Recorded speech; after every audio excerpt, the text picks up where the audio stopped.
হয় থ। ঠিক আছে, আমরা মাঝে মাঝে কিছু বানান কি করি, ভুল করি। যেমন মুখস্থ, মুখস্থ লিখতে গিয়ে আমরা এভাবে লিখি, অনেকে আমরা কি করি এখনো এটা লিখতেছি, বুঝতে পারছো? বাট মুখস্থ তো এটা হবে না।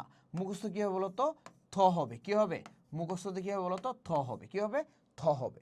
আচ্ছা, সময় টিভি নিউজ, অনেক টিভি চ্যানেলে আমরা দেখি মাঝে মাঝে তারা নেশাগ্রস্ত এভাবে লিখে, নেশাগ্রস্ত এই যে এইভাবে লিখে, বুঝতে পারছো?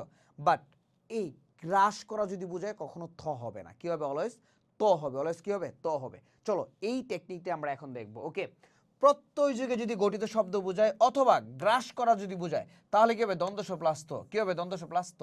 ওকে, আবারও বলতেছি, যদি প্রত্যয় যুগে গঠিত শব্দ, প্রত্যয় যুগে মানে কি ভাঙা যাবে শব্দটা, আর অথবা গ্রাস করা যদি বোঝায় তাহলে চোখ বন্ধ করে আমরা কি অ্যান্সার করবো, দ্বন্দ্ব প্লাস ত। এই কি অ্যান্সার করবো, দ্বন্দ্ব প্লাস ত। কি অ্যান্সার করবো, দ্বন্দ্ব প্লাস ত। যেমন দেখো আশ্বস্ত, এটা ভাঙা যায়, যেমন আশ্বাস প্লাস তো, আশ্বাস প্লাস কি বলতো তো, আশ্বস্ত ভাঙা যায় না, তার মানে যেহেতু ভাঙা যায় তার মানে কি প্রত্যয় যোগে গঠিত শব্দ। বিশ্বস্ত, বিশ্বাস প্লাস তো ভাঙা যায়। বিন্যস্ত, বিন্যাস প্লাস তো ভাঙা যায়।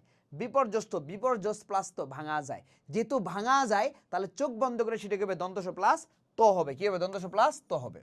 যদি আবার গ্রাস করা বোঝায়, যেমন নেশাগ্রস্ত, নেশা খাইতে খাইতে একদম জীবন ধ্বংস করে দিছে, এটাকে বলে নেশাগ্রস্ত। ক্ষতি হইতে হইতে কি, ক্ষতি দিয়ে একদম কি জীবন শেষ, এটাকে বলে ক্ষতিগ্রস্ত। বিপদ হইতে হইতে একদম কি বিপদের শেষ, তার মানে কি গ্রাস করা বোঝায়। তাহলে গ্রাস করা বুঝালে কি হবে বলো তো, গ্রাস করা বুঝালে কি হবে, একদম চোখ বন্ধ করে দন্তস প্লাস তো। কি হবে, দন্তস প্লাস তো। তাহলে দন্তস প্লাস তো কয়টা জিনিস হবে, দুইটা।